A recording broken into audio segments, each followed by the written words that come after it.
Cuando marqué el número de mi hijo, esperando escuchar la voz de mis nietos, jamás imaginé lo que iba a oír. Fue mi nuera quien contestó.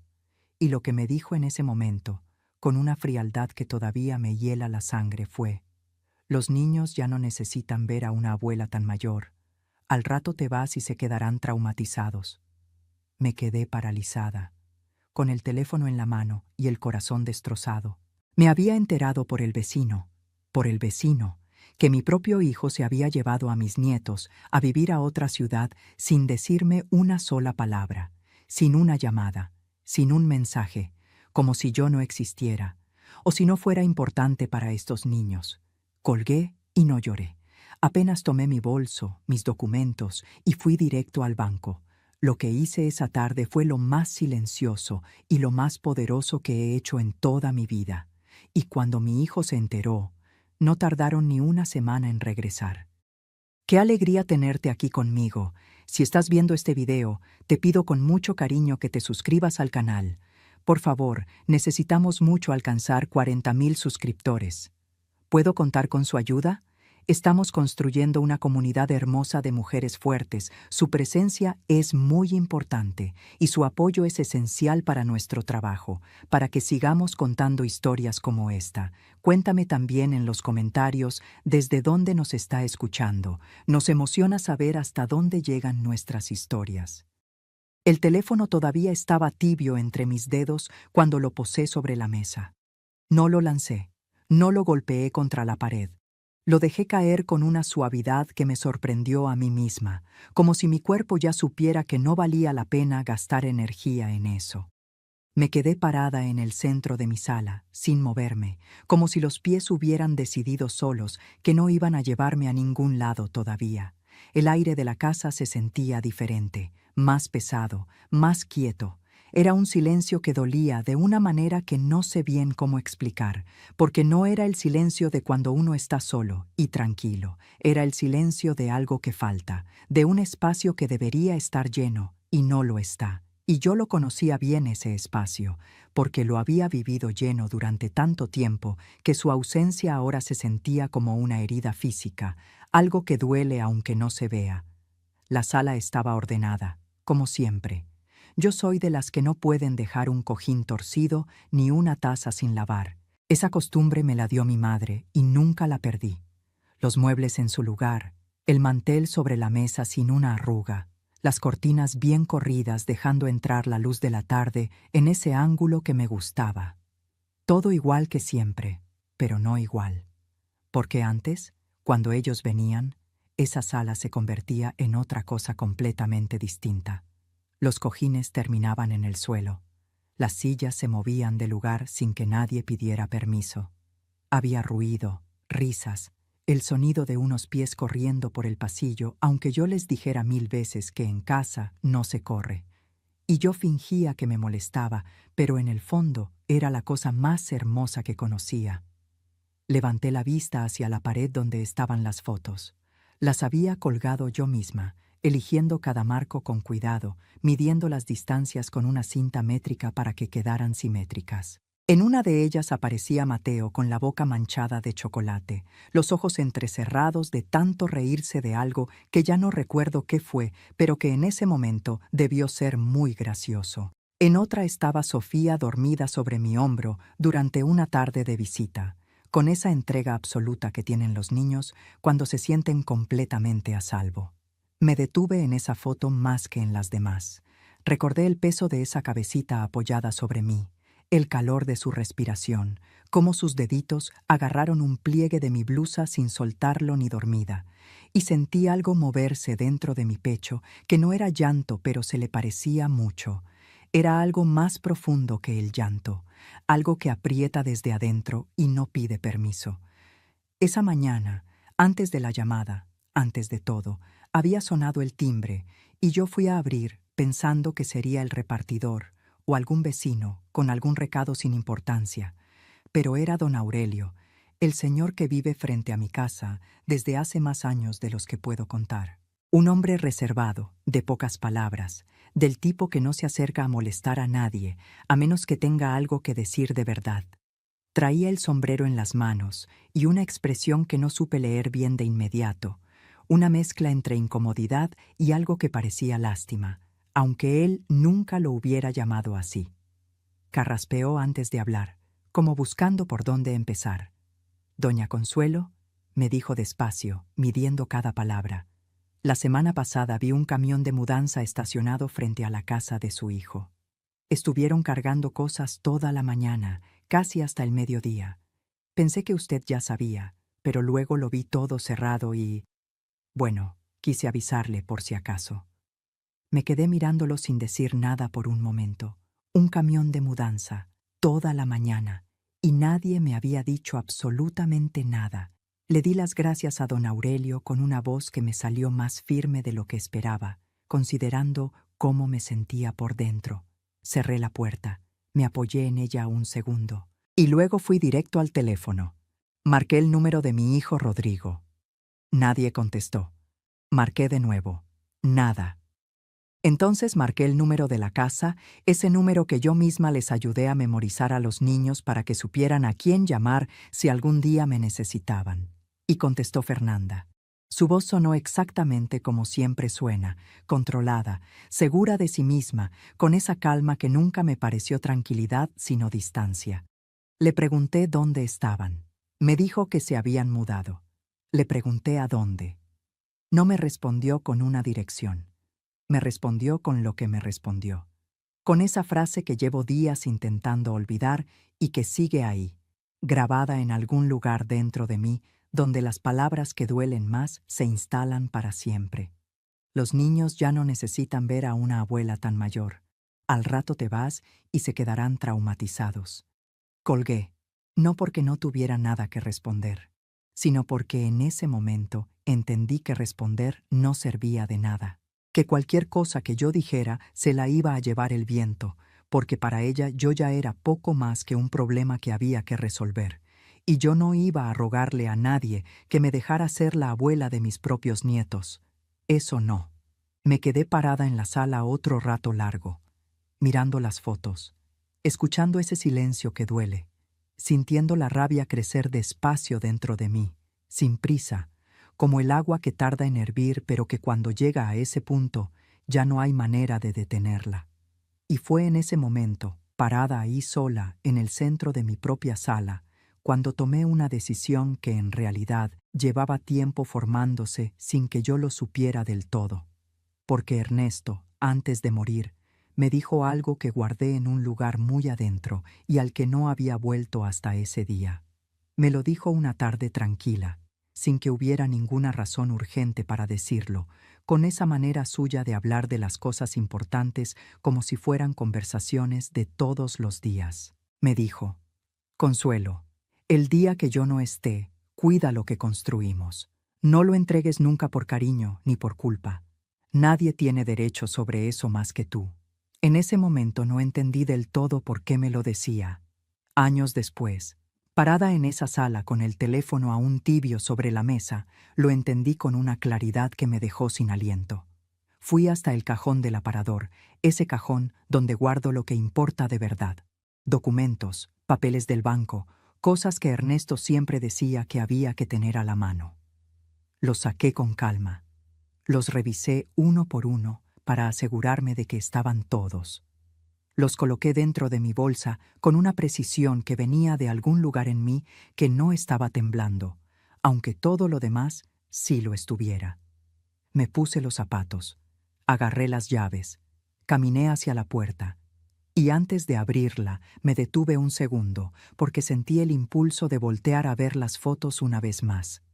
Pero no lo hice. Sabía que si las miraba iba a flaquear, y ese no era el momento de flaquear. Abrí la puerta, salí, y la cerré detrás de mí con una firmeza que nadie vio, pero que yo sentí hasta el fondo. Esa tarde yo no iba a ningún lado a llorar. Iba al banco. Y lo que estaba a punto de hacer era lo más tranquilo y lo más poderoso que había hecho en toda mi vida. ¿Saben qué es lo más difícil de ese momento? No es la rabia, no es el dolor. Es ese segundo en que una parte de ti, la parte más agotada, más lastimada, casi les cree cuando te dicen que ya no eres necesaria. Casi. ¿Qué hubieran hecho ustedes en mi lugar? ¿Se hubieran quedado a esperar? Sigan conmigo, porque lo que pasó en ese banco cambió el rumbo de todo lo que vino después. Para entender lo que hice esa tarde, hay que entender quién soy. Y para eso hay que ir un poco más atrás, a los años en que todo lo que tengo hoy todavía no existía más que como un sueño vago que yo cargaba sin saber bien cómo hacerlo realidad. Me llamo Consuelo Vargas. Crecí en una familia donde el dinero nunca sobró, pero el trabajo tampoco faltó. Desde niña aprendí a coser sentada junto a mi madre, en las tardes largas de cuando no había mucho más que hacer, aprendiendo a medir telas y a usar el dedal y a enhebrar agujas con esa paciencia que los niños de ahora ya no tienen porque no la necesitan. Esa habilidad se quedó conmigo. Cuando me casé con Ernesto, un hombre serio y callado, que había empezado casi de cero con un pequeño negocio de materiales de construcción, yo no dejé de trabajar ni un día. Cosía para afuera. Tomaba encargos de señoras del barrio, de tiendas pequeñas, de quien me necesitara. Lo hacía desde la sala de mi casa, mientras también cocinaba y limpiaba y criaba a Rodrigo, porque así era la vida y yo no la cuestionaba.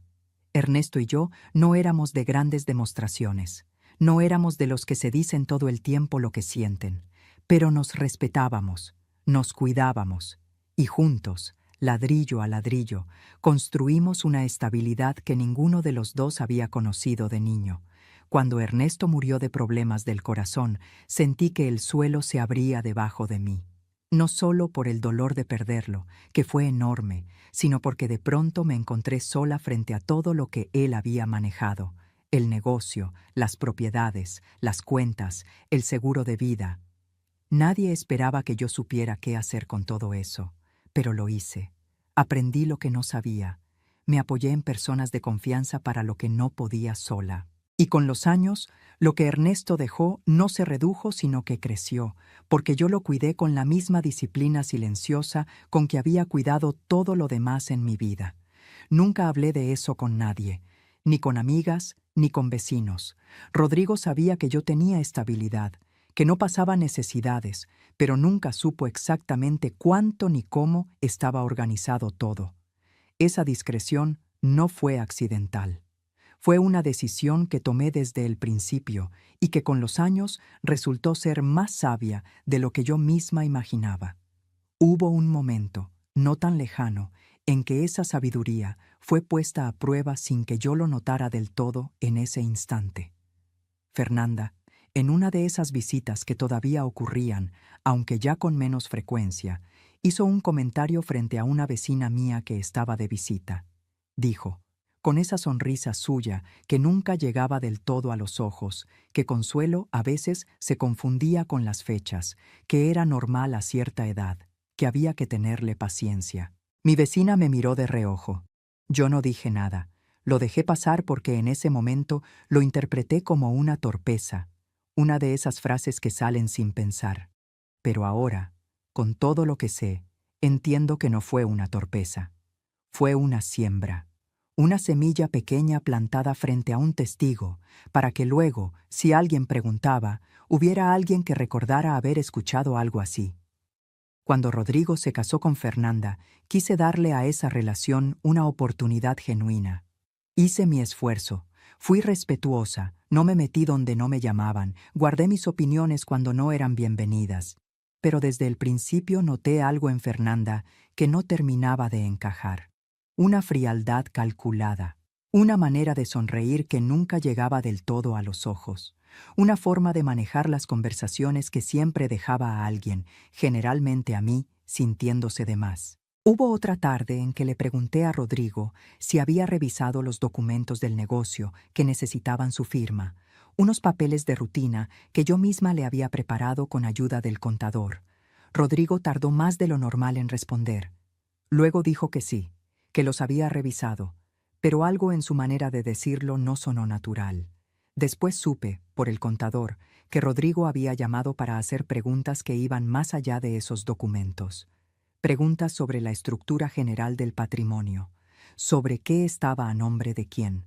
En ese momento no le di la dimensión que merecía. Pensé que era curiosidad de hijo, que quizás Fernanda le había dicho algo sobre planificación familiar o herencias. Me dije que era normal que un hijo se interesara, pero guardé esa conversación en un rincón de la memoria porque algún instinto muy quieto que tengo desde hace mucho, me dijo que la guardara. Al principio lo ignoré todo, luego aprendí a convivir con ello. Y cuando llegaron Mateo y Sofía, dejé de darle importancia a casi todo lo demás. Esos niños se convirtieron en mi alegría más grande. Los visitaba todas las semanas sin falta. Les llevaba comida, les leía cuentos, jugaba con ellos en el suelo, aunque me dolieran las rodillas al levantarme. Era la abuela presente, la que siempre estaba. Hasta que las excusas de Fernanda empezaron a acumularse, que los niños tenían actividades, que era mal momento, que estaban cansados, y luego el silencio, y luego el camión de mudanza que yo no vi, pero que don Aurelio sí, y la llamada, y esas palabras. ¿Cómo se llega a ese punto? ¿Cómo permite un hijo que eso pase? Esa pregunta me acompañó todo el camino al banco, y todavía no tenía respuesta, pero la iba a encontrar.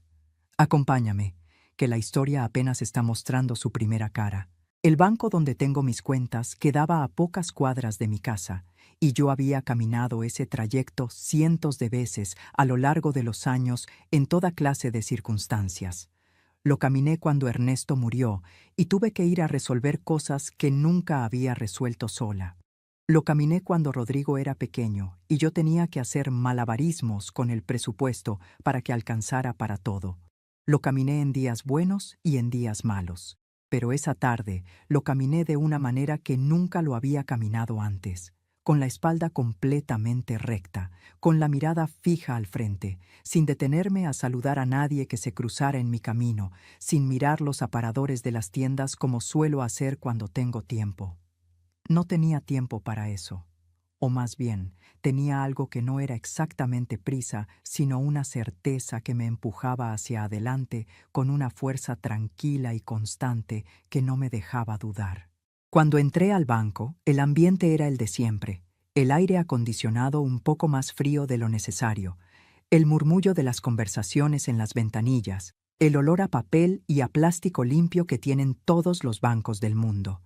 Tomé un número y esperé mi turno sentada en una de las sillas de la sala de espera, con la bolsa sobre las piernas y los documentos dentro, ordenados como yo los había puesto. Mientras esperaba, intenté pensar en otra cosa, pero no pude. Las palabras de Fernanda seguían ahí, dando vueltas. Al rato te vas y se quedarán traumatizados, como si yo fuera una amenaza, como si mi edad fuera una enfermedad contagiosa de la que era mejor proteger a los niños. Como si el amor que yo les había dado todos esos años no contara nada, no pesara nada, no existiera.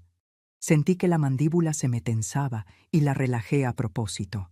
No era el momento de llegar crispada a ningún lado, era el momento de llegar con la cabeza fría. Cuando por fin me llamaron, pedí hablar directamente con don Humberto, el gerente que me conoce desde hace muchos años, desde los tiempos de Ernesto. Es un hombre de cabello canoso y maneras tranquilas, del tipo que escucha antes de hablar, que no interrumpe, que hace las preguntas correctas en el momento correcto. Me recibió con su sonrisa de siempre y me señaló la silla frente a su escritorio. Me senté, acomodé la bolsa sobre mi regazo y sin rodeos le dije lo que necesitaba. Quería cambiar los beneficiarios, todo. El seguro de vida que Ernesto dejó y que yo había mantenido actualizado todos estos años. Los fondos de inversión que con tanto esfuerzo habíamos construido. Las participaciones en las propiedades.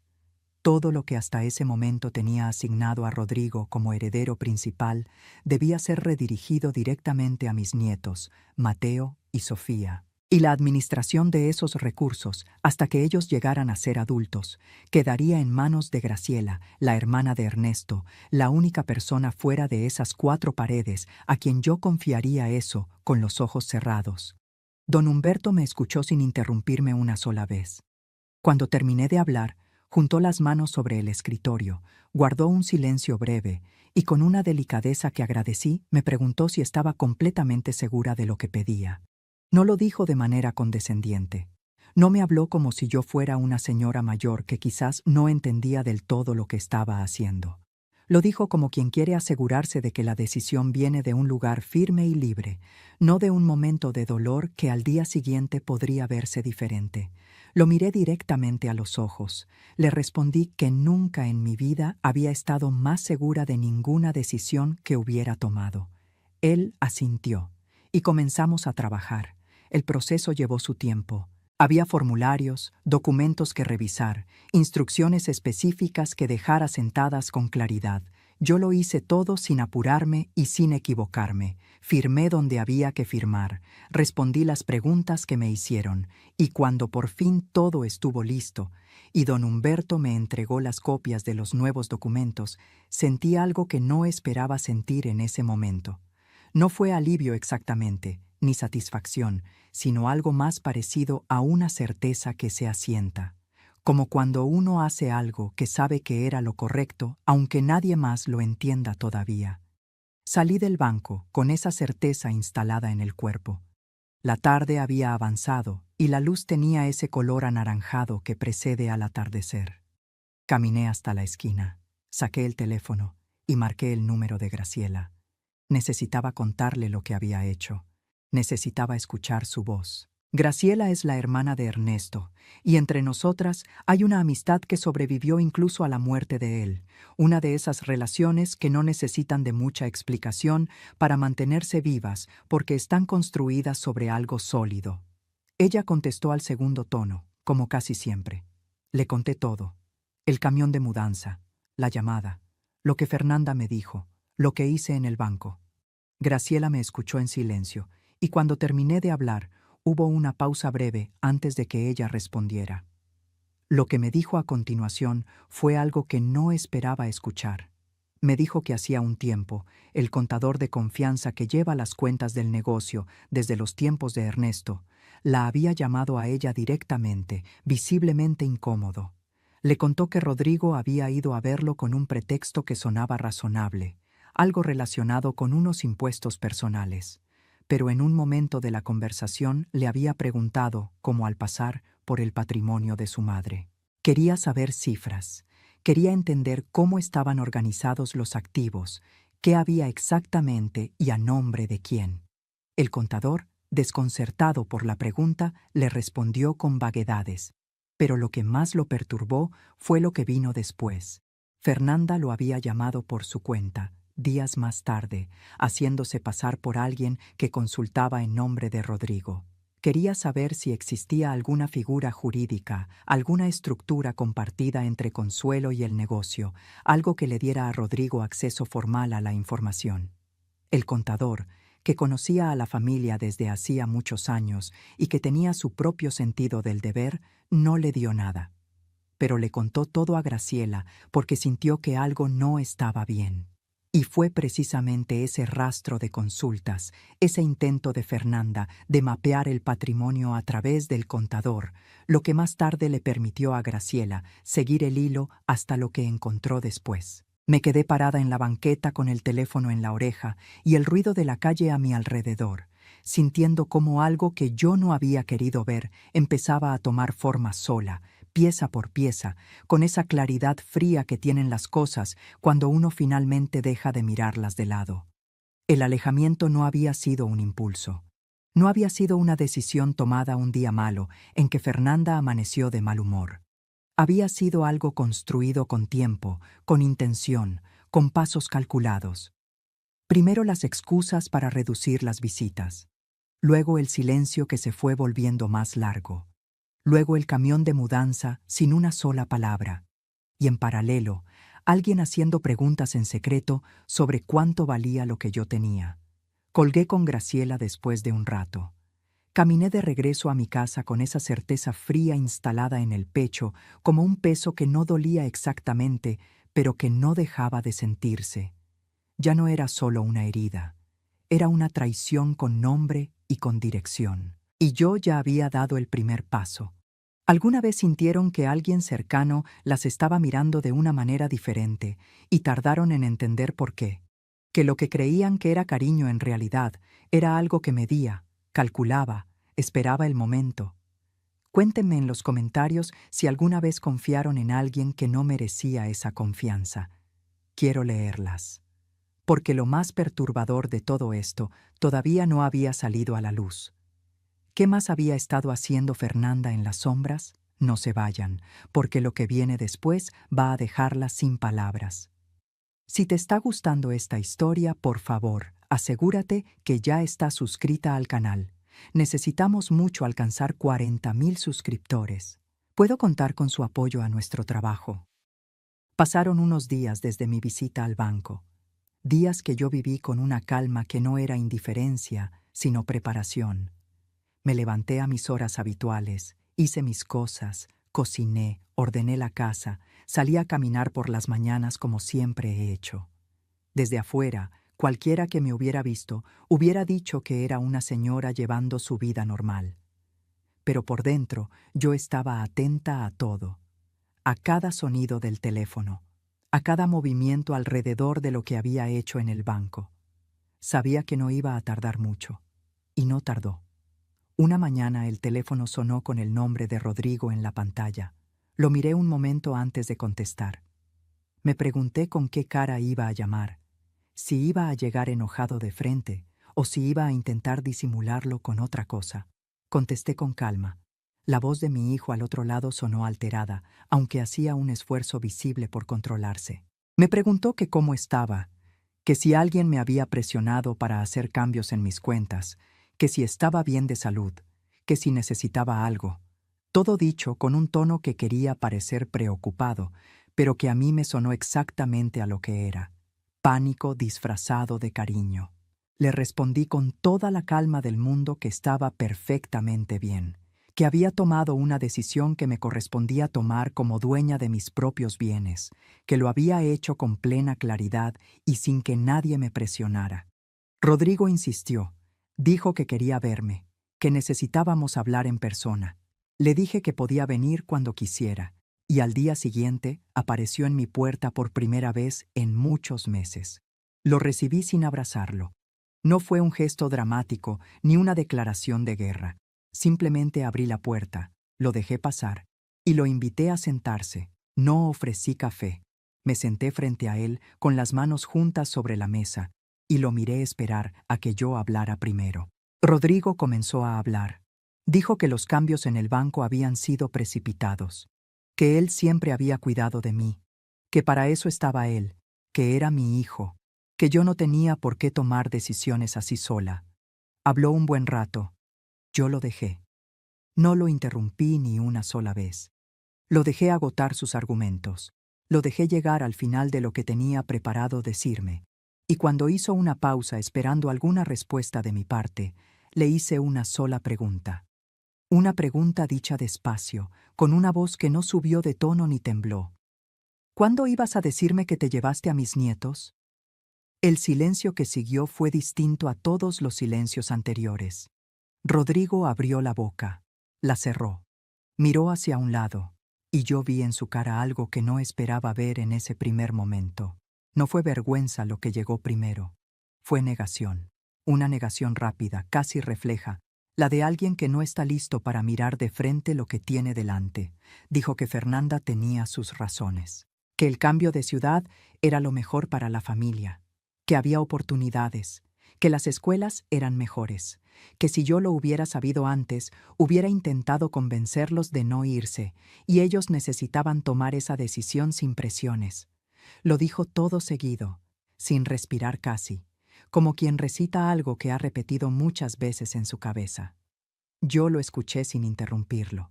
Esperé a que terminara, y cuando terminó, le pregunté con la misma calma de antes. Si era la mejor decisión para su familia, ¿por qué no podían decírsela a la abuela de sus hijos? Rodrigo no respondió de inmediato. Hubo una pausa larga, y en esa pausa yo vi cómo algo empezaba a moverse en su interior, algo que todavía no era comprensión completa, pero que ya no era negación tranquila. Bajó la mirada y me dijo que Fernanda le había dicho que era mejor esperar el momento correcto para contarme. El momento correcto. Para avisarle a una abuela que se llevaron a sus nietos a otra ciudad sin decirle nada. Sentí que la rabia me subía de nuevo, pero la sostuve. Porque esa misma semana, mientras Rodrigo todavía estaba procesando nuestra conversación, Graciela hizo algo que yo no le había pedido, pero que agradecería el resto de mi vida. Desde que le conté lo del contador y los intentos de Fernanda de mapear el patrimonio, Graciela había empezado a hacer preguntas por su cuenta. Tiene contactos que vienen de muchos años de moverse en los mismos círculos que Ernesto, gente que conoce a gente y que cuando algo huele mal sabe cómo seguir el rastro con discreción.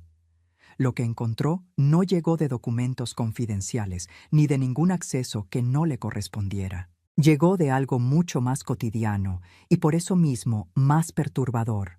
Una empleada administrativa del despacho jurídico que Fernanda había visitado, una joven que resultó ser sobrina de una conocida de Graciela, había comentado en una conversación familiar que una clienta había estado consultando sobre un proceso muy particular, uno que involucraba a una persona mayor y el control de sus bienes.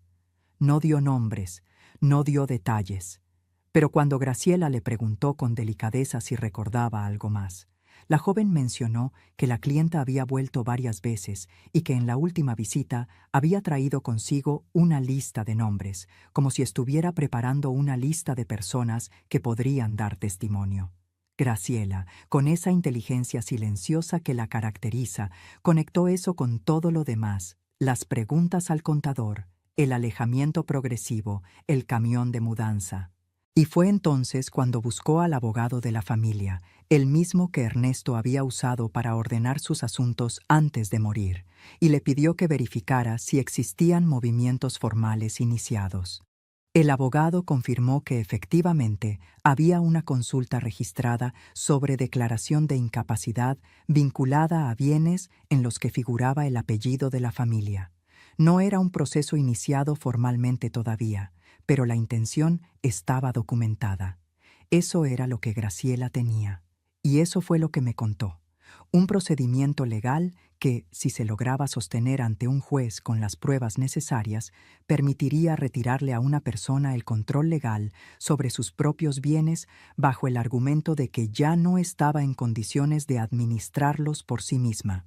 Para lograrlo, se necesitaba construir un perfil, se necesitaban testigos, se necesitaba evidencia de que la persona era vulnerable, inestable, sin redes de apoyo sólidas que pudieran contradecir esa imagen. Y la manera más efectiva de construir ese perfil era aislarla, alejarla de las personas que la conocían y la querían, hacer que dejara de ser una presencia visible y activa en la vida de quienes podrían defenderla, para que, llegado el momento, resultara más fácil presentar ante quien correspondiera la imagen de una señora mayor, sola, frágil, incapaz de tomar sus propias decisiones. El comentario de Fernanda frente a mi vecina sobre mis supuestos olvidos. La reducción gradual de visitas. El camión de mudanza sin aviso. Todo encajaba. Los nietos eran el vínculo más fuerte que yo tenía. Cortarlo era el primer paso, y Fernanda lo había calculado con una frialdad que todavía me cuesta comprender cuando me permito pensar en ella. Rodrigo no sabía nada de esto. Eso fue lo que más me perturbó cuando Graciela me contó los detalles. Mi hijo no era el arquitecto de ese plan, era el instrumento. Fernanda lo había usado con precisión, alimentándole ideas sobre el apego de la abuela, convenciéndolo de que alejar a los niños era lo correcto, usándolo como fachada mientras ella construía algo mucho más oscuro por detrás, y él, sin saberlo, había ido siguiendo cada paso. ¿Cuántas veces hemos visto eso? A alguien que amamos siendo movido por otra persona sin darse cuenta de que lo están usando. Esa mezcla de rabia y tristeza que sienten ahora mismo es exactamente lo que yo sentí esa noche cuando me quedé sola con esa información. ¿Cómo iba a reaccionar Rodrigo cuando viera con sus propios ojos lo que su esposa había estado construyendo? No se muevan de aquí. Lo que viene a continuación es la escena que lo cambió todo. Graciela llegó a mi casa una mañana con una carpeta bajo el brazo y una expresión que era mitad determinación y mitad tristeza. La recibí en la puerta, la hice pasar. Le serví café sin preguntarle si quería, porque entre nosotras ya no hace falta preguntar esas cosas. Nos sentamos juntas a la mesa de la cocina, y ella colocó la carpeta entre las dos y la abrió despacio, como si también ella necesitara un momento antes de mostrarme lo que había dentro. Adentro había copias de lo que el abogado de la familia había podido obtener por vías formales: la confirmación del proceso consultado, las fechas de las visitas de Fernanda al despacho jurídico y una nota escrita a mano que la empleada administrativa, con más conciencia que prudencia, había conservado porque algo en aquella clienta la había inquietado desde el principio. En esa nota aparecía el nombre de Fernanda. No era una acusación construida sobre rumores. Era un rastro real, con fechas y con nombres, obtenido a través de personas que habían decidido, cada una por sus propias razones, que callar no era lo correcto. Lo revisé todo en silencio, tomándome el tiempo que necesitaba. Cuando terminé, lo volví a apilar con cuidado y lo dejé en el centro de la mesa. Graciela me miraba sin decir nada, esperando. Yo me quedé un momento con la vista fija en esos papeles, procesando el peso de lo que representaban.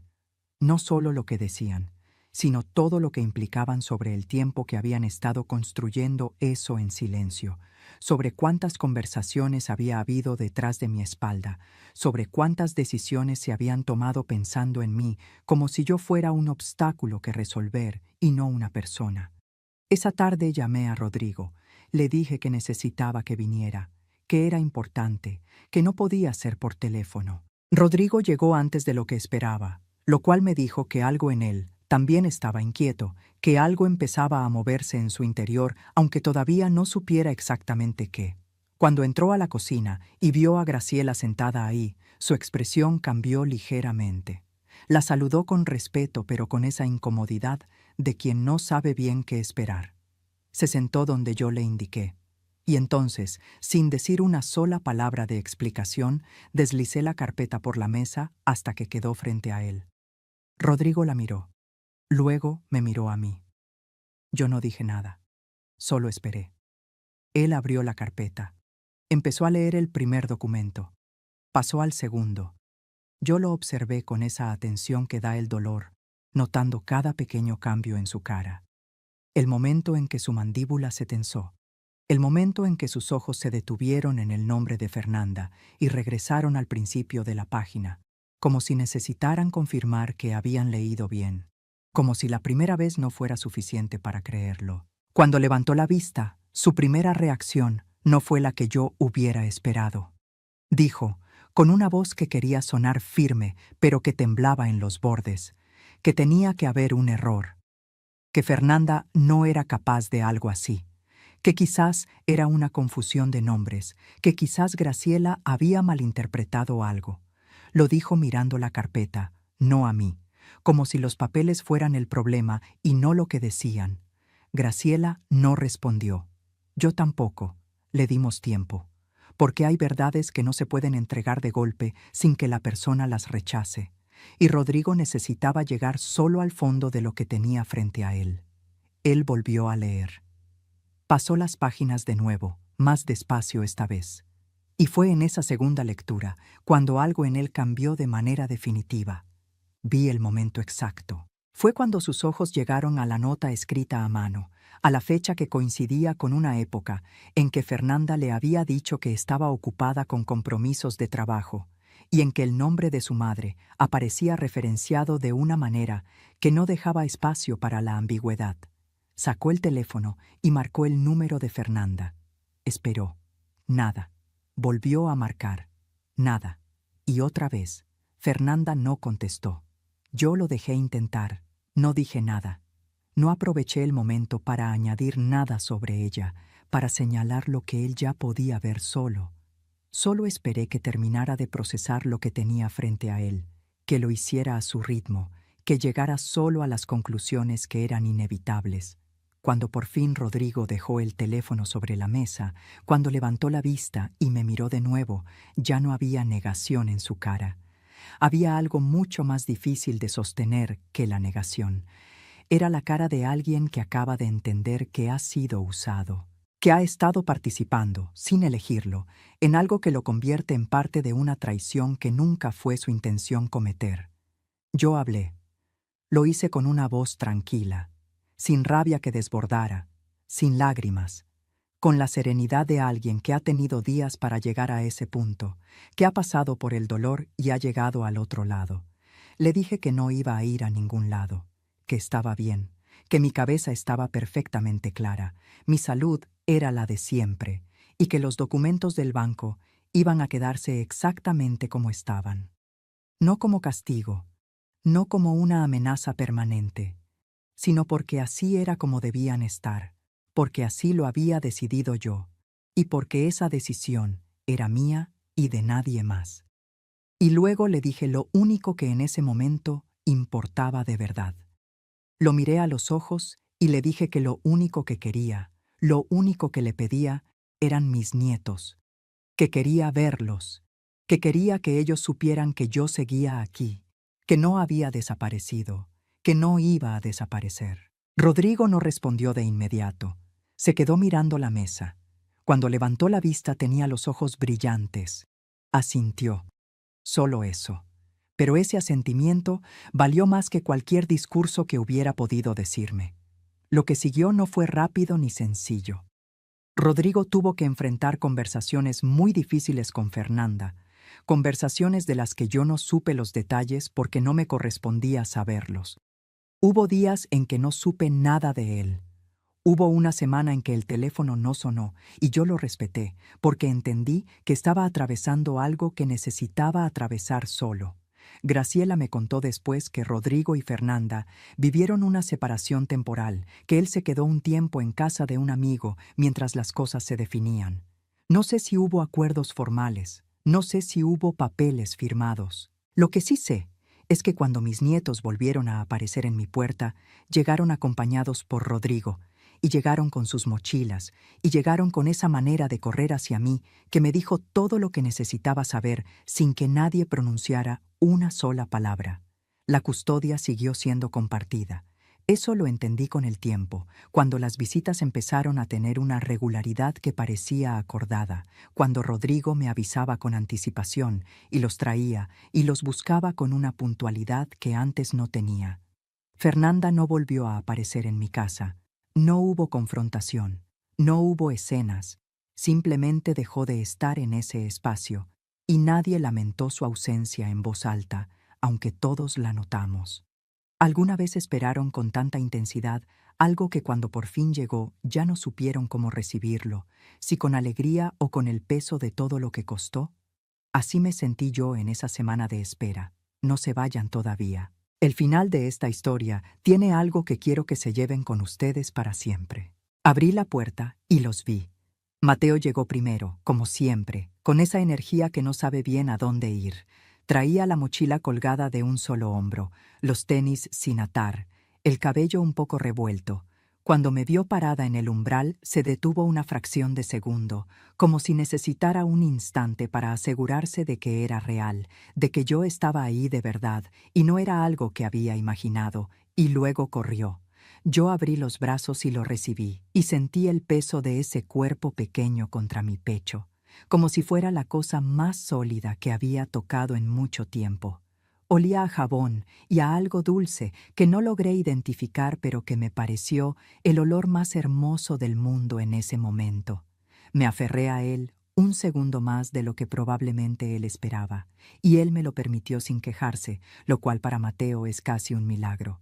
Detrás de él venía Sofía, más lenta, más seria, con su mochila cargada simétricamente en los dos hombros como ella siempre la carga, con esa simetría que le gusta en todo.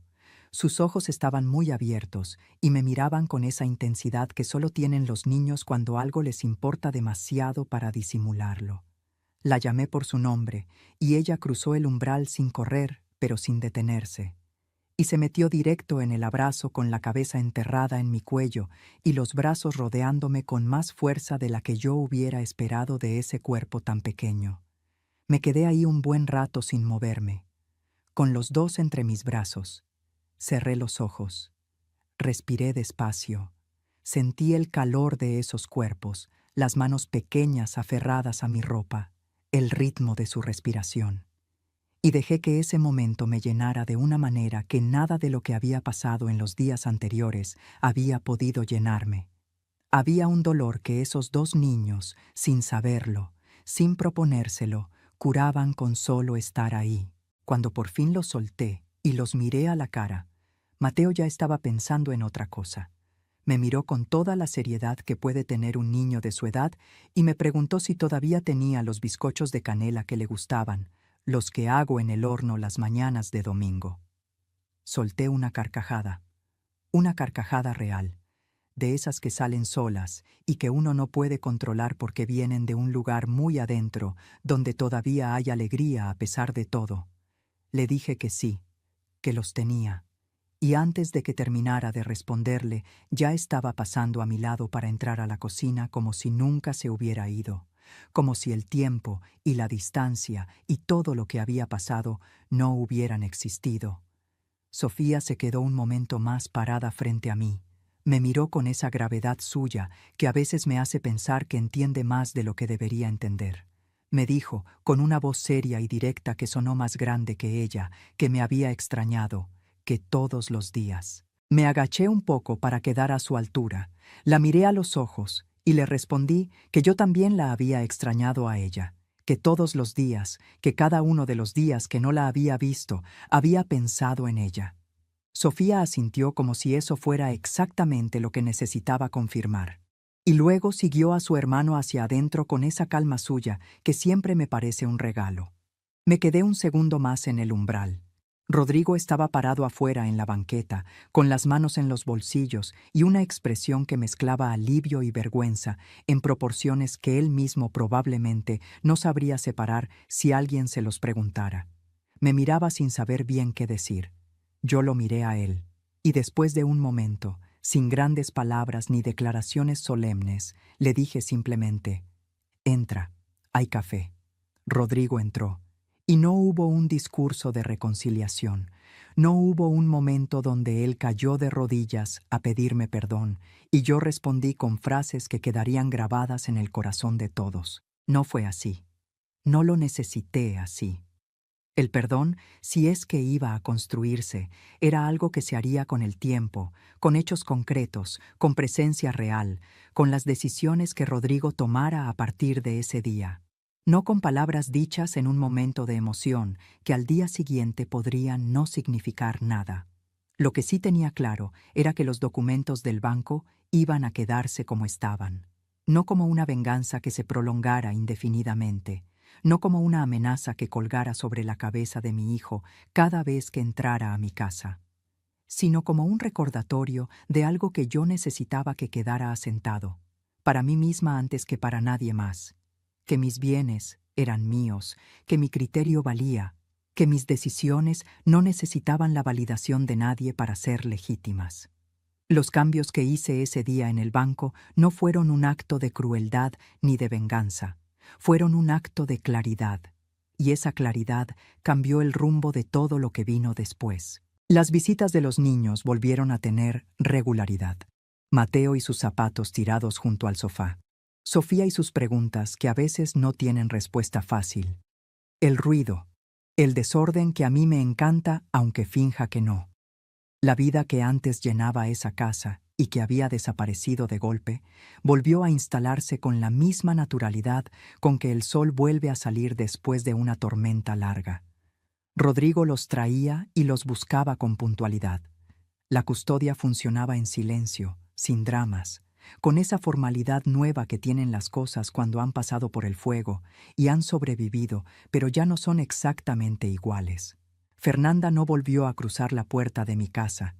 El matrimonio de Rodrigo estaba en crisis, eso era evidente, y él lo estaba atravesando a su manera, con sus tiempos, con sus propias decisiones. Yo no me metí.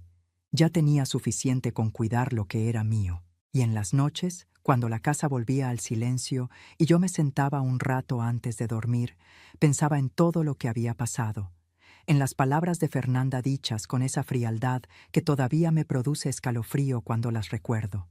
En el momento en que tomé mis documentos y caminé sola hacia el banco sin pedirle permiso a nadie, ni esperar que nadie me dijera que podía hacerlo, en la cara de don Humberto cuando le dije que nunca había estado tan segura de nada, en las palabras de Ernesto, dichas años atrás en una tarde tranquila, que llegaron a mí justo cuando más las necesitaba, y pensaba en todas las mujeres que en algún momento de su vida han escuchado algo parecido a lo que yo escuché ese día, que ya son demasiado mayores, que estorban, que su presencia es un peso, que el mundo ya avanzó y no hay lugar para ellas en ese avance, y pensaba que ninguna de esas mujeres merece creerlo, que el valor de una persona no tiene fecha de caducidad, que el amor que una mujer ha dado a lo largo de su vida no se cancela con una frase fría dicha por teléfono una tarde, que hay una diferencia enorme entre envejecer y dejar de importar, y que esa diferencia la define cada una desde adentro, no los demás desde afuera. Yo no gané porque tuve dinero.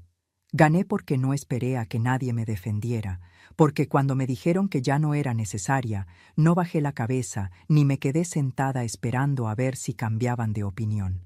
Tomé mi bolsa, caminé sola hasta el banco y actué, en silencio, con dignidad, con la certeza de quien sabe exactamente lo que vale y no necesita que nadie más se lo confirme. Me dijeron que era demasiado mayor para que me necesitaran. Pero esa tarde en el banco entendí algo que nunca olvidaré. Una mujer que sabe lo que vale no necesita que nadie se lo recuerde. Si te gustó esta historia, haz clic en este próximo video que está apareciendo en la pantalla, porque la próxima traición supera todo lo que has visto hasta ahora. Y no te olvides suscribirte en el canal, para que no te pierdas ni una sola historia.